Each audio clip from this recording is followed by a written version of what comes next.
Hello, I'm Matthew Clark. The Newcastle Chamber of Commerce says the City Council must do something about traffic and parking problems in Newcastle if the central business district is to stay alive and well. If nothing is done, the Chamber says the CBD will fail to keep pace with the outlying shopping centres. Join Anna Manzoni and John Church for all the news tonight at 6.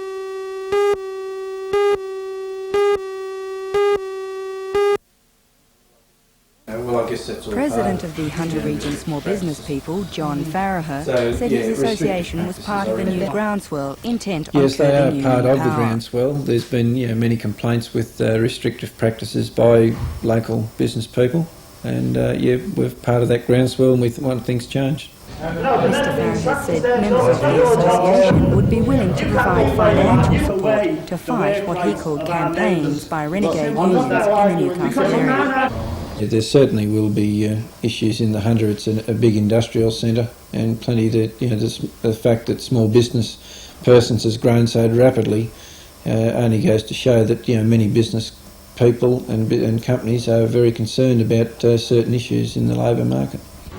Mr Farraher said the association believed employers had to fight their battles outside Australia's conciliation and arbitration system because the arbitration system had let Australia down badly.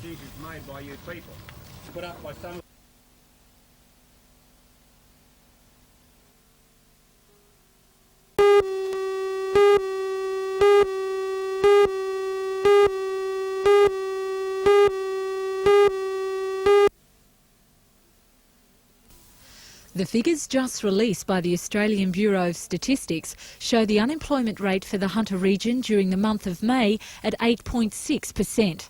Comparison with statistics taken in previous months are now hard because these new figures are the result of a change in the meaning of the word unemployed. The definition adopted by the International Labour Office in October 1982 has been accepted by the Australian Bureau of Statistics. Before, a person was not considered employed unless they worked for over 15 hours or more without pay, either in a family business or on a farm. Now, a person who works for 1 hour or more in a family business or a farm is considered by the government to be employed in the workforce. Under the revised definition, during May, 19,000 people were out of work in the Hunter region, 9,800 of those being young people aged between 15 to 24 years. The unemployment figure compares favourably with the rates in other major regions of the state. In the Illawarra and southeastern region, the figure stood at 11.5%, while in Sydney, 7.1% of the population are without jobs. Overall, the Australian unemployment figure for the month of May reached 7.9%. For the state, it stood at 8.6%.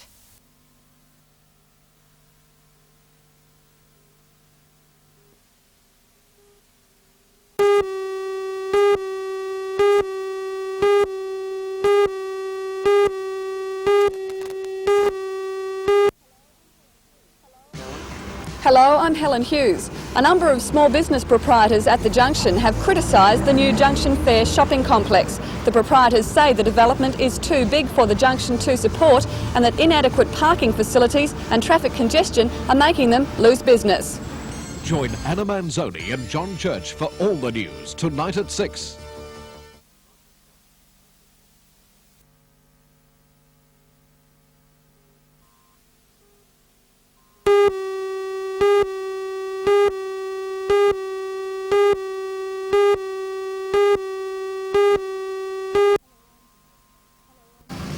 Hello, I'm Janelle Provost. The Newcastle College of Advanced Education has decided to go ahead with its Aboriginal Education Centre, despite opposition from the Wabakal Aboriginal Cooperative. The centre should be built by July next year. Join Anna Manzoni and John Church for all the news tonight at 6.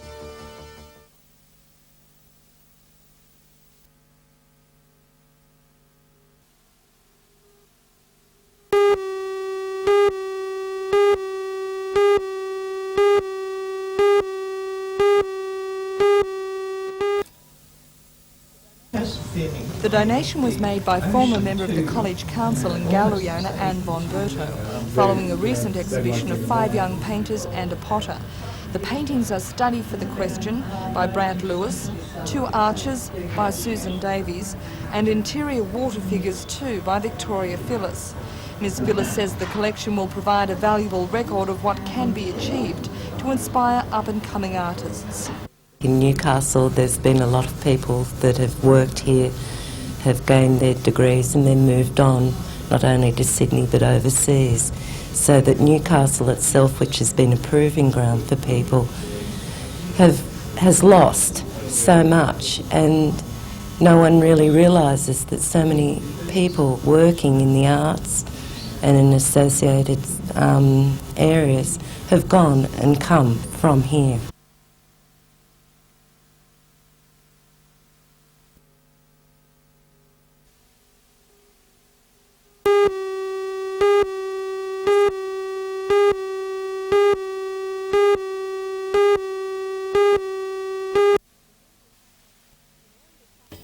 In areas such as national defence and finance, the security of computer systems has become a big business. At Newcastle University, 10 years of research has produced a computer which, according to its designers, offers watertight security and is also less expensive than most software systems. The head of the research team, Professor Les Keaty, says the computer could be marketed within the next 18 months. He believes its application may be widespread. Any very large software development would benefit from working with our methods, but also particularly from the security point of view and the information privacy point of view, areas obviously such as defence, banking and that sort of thing. The university is also expanding its computer science studies. From next year, it will offer a Bachelor of Computer Science degree course.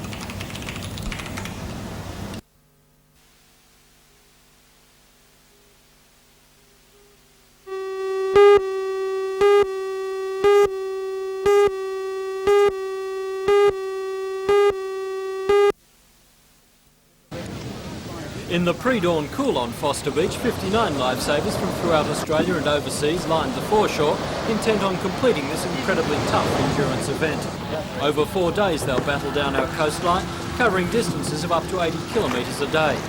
From the 6 o'clock start this morning, these pain lovers will paddle around 12 hours a day until they reach Sydney's North Bondi Beach on Saturday afternoon.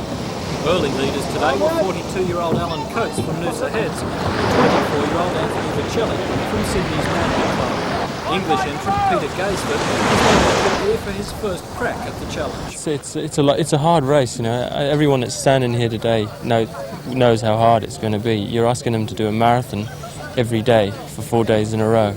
So by the end of the 4th day, everyone is mentally and physically shattered, which I hope to recover fairly quickly from it and see a bit of the country afterwards. Sure. The age range in the event is from 18 years old through to 57-year-old Jim Ballard from the entrance. The Central Coast Surf Lifesaver is a 3-time starter in the challenge, and for him, just finishing the gruelling test will be enough. The camaraderie has brought me back this time. I don't think I would have come back and sort of put myself through this again on the physical side. But the mateship, which is what surf club's all about. You know, it's mateship and physical challenge. Right. I mean, that's the whole foundation to me of surf club movement, and this event is really the prime example of it, and that's why I want to be a part of it.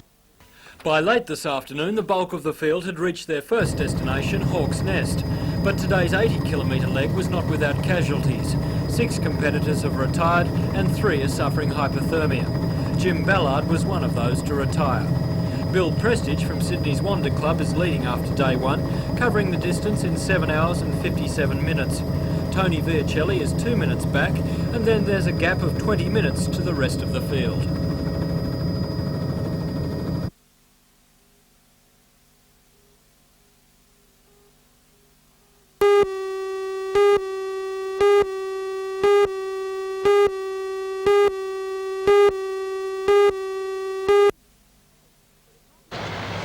The Department of Main Roads says the controversial second low-level bridge will be built in 2 years, the time limit specified in the tender documents. 11 companies are vying for the project, including the Tomago-based Alco Steel, Empro Constructions, Tees and Candac Limited. Although cost estimates are being withheld, the lowest tender was submitted by the North Sydney-based construction company Transfield Proprietary Limited. The DMR says it will take a number of months to select the successful tenderer. Meanwhile, the Department of Public Works is considering 6 tenders for the construction of the new multi-million-dollar teaching hospital at Rankin Park. The Newcastle engineering firm DF McCloy, Doran's Construction Proprietary Limited and the Newcastle Office of Leighton Contractors have tendered for the project. The department says it will award the contract within the next 4 weeks.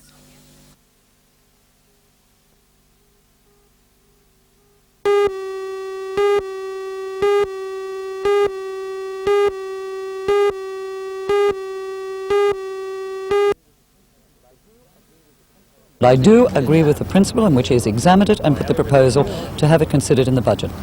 Do you think that Lord Mayors are not being paid enough for the job they do? I don't think it's Lord Mayors, I think it's mayors too, and I think at times if we want efficiency and accountability and we want the leader of the particular council to monitor what is being done and to see that the decisions of the council are carried out, we've got to look appropriately at what we are paying those people.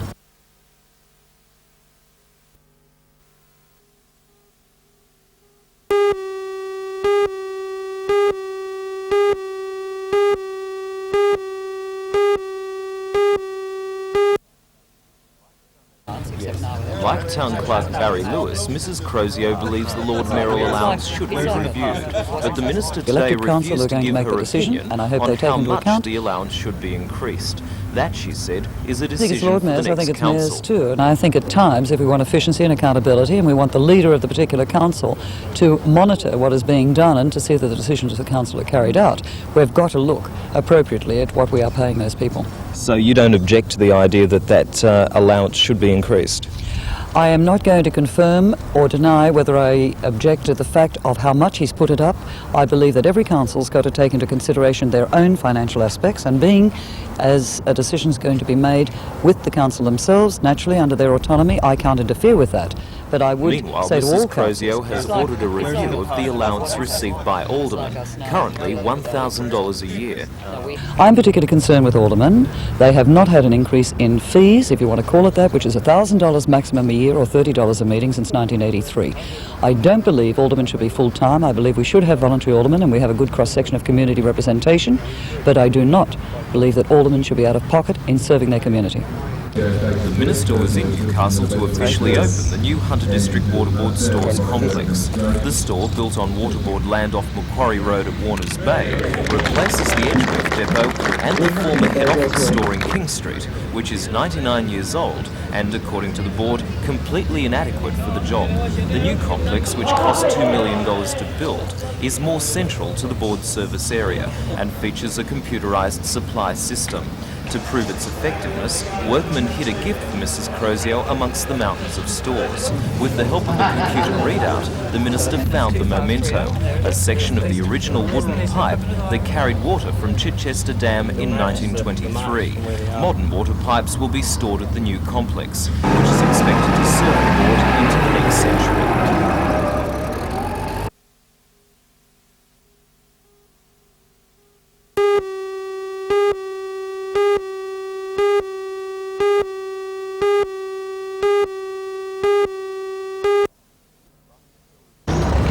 Button sellers were out in force from early this morning, doing their best to raise much-needed money for legacy. More than 200 volunteers, many of them school students, canvassed the city and the suburbs to raise the target of $30,000 in the Lower Hunter. The organisation, which cares for the widows and children of ex-servicemen, has almost 3,000 beneficiaries on its books in the Hunter alone, and the total is increasing by an average of 5 a week. Statisticians say the demand will peak in 1996, so for legacy, Button Day is just as important as it ever was. And the final total at the end of the day, $28,000, just below the target, and an amount the organisers say they are very happy with.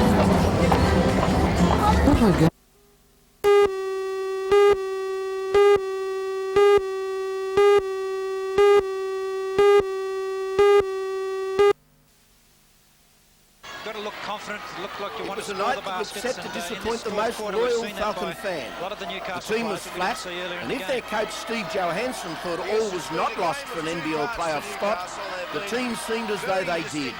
Wayne McDaniel was playing well enough and had obviously shaken off the ankle troubles of the previous week. But to be honest, you would not have given two bob for them, as the saying goes. As a result, the Devils, led by the American Steve Carfino and Jeff Akers, were having a picnic, and it looked to be a foregone conclusion. Then someone said go, and the birds came good. Someone was probably Peter Rambo Barton. He got the adrenaline flowing, and the transformation had to be seen to be believed. Mike Johnson seemed to grow another leg, and so did the others, and the Falcons came home by a point. Incredible.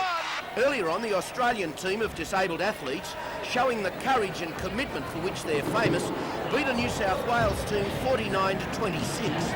No taking it easy here.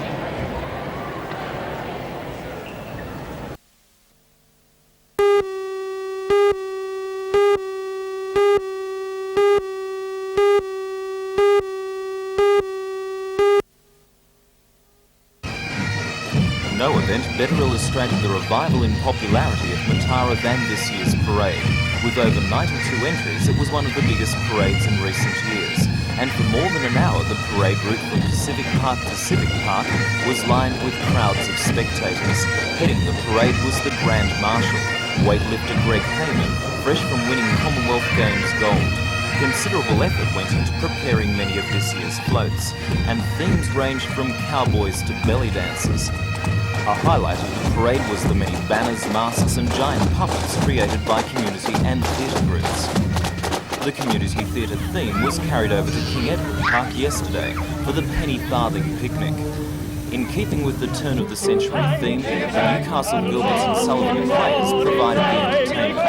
Oh, and there were jugglers and folk dancers and rides for all. Organisers say that this year's Matara has shown that Newcastle people enjoy a celebration, but according to Administrator Johnny Allen, it's just a warm-up for 1988 and the bicentenary. Yes, I think it's all gathering. People are now sensing that 1988 will be a year to remember, and we're seeing all of it as trial runs for the big one in 1988. And what's planned?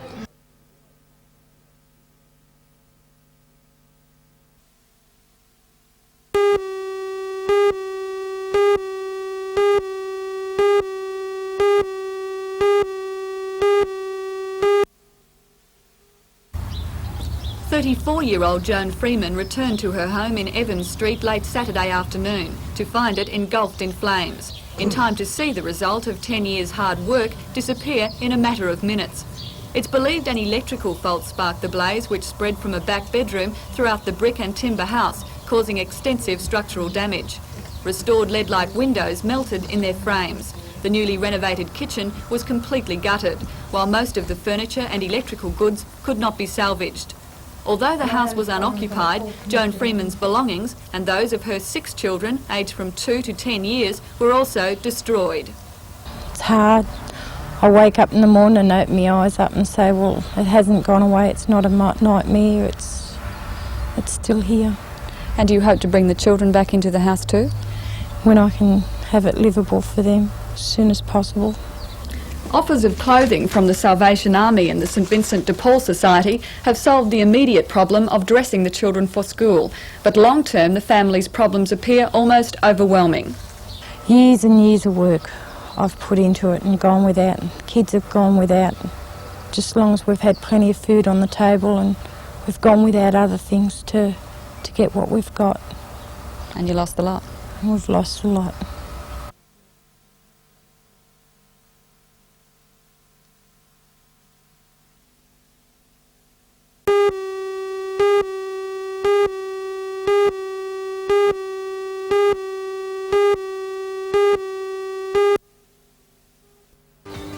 Visiting Newcastle today, the Shadow Minister for Corrective Services, Michael Yabsley, warned that unless strong measures are taken, the drug trade will continue to flourish not only in Hunter jails but also in the rest of the state.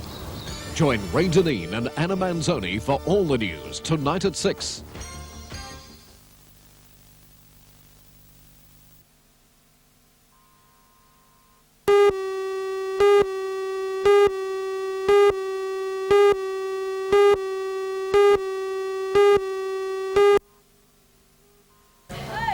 Mount View High School opened in February last year. It services an area which includes the Wollombi Valley, West and Central Cessnock, Hospital Hill and Colban. The PNC Association wants the Education Department to construct permanent buildings at the school, which next year expects to have almost 600 students. The PNC says the temporary buildings will not meet the needs of a school this size. They also fear that at any stage the school could be closed. Well, we're rather worried that at any time the department might decide that it doesn't really warrant another school in the area and they could just put it on the back of a truck and take it away. Until the school is given permanent status, the PNC says students will be disadvantaged. Because they haven't got full computer access, they haven't got a full library, they haven't got a multi-purpose centre. There's just so many areas that they're disadvantaged in and discriminated against at the fact that they must come to this high school because of the area that they live in. They can't choose which high school they'd like to go to.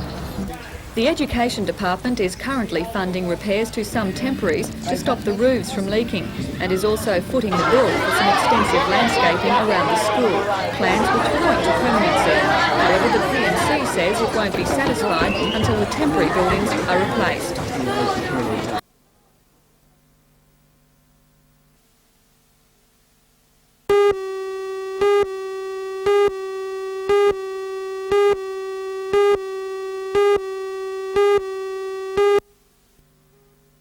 $200 million State Rail for the entire Authority Chief package of Executive and electrification newly and track appointed chairman of upgrading the and rolling ABC, stock. David Hill, We've was in already spent Newcastle today to address a we've meeting already of the spent Businessmen's Club. $90 million Mr Hill likened the rebuilding ABC to the SRA whole before he fleet with began at the these Rail giant Authority, locomotives that saying you that see they were coming both through old, this established area, the 80 and institutions 81 that class needed diesels, updating. and be mindful Join they cost us Brendan more Ian than and Anna Manzoni for all the news tonight at 6.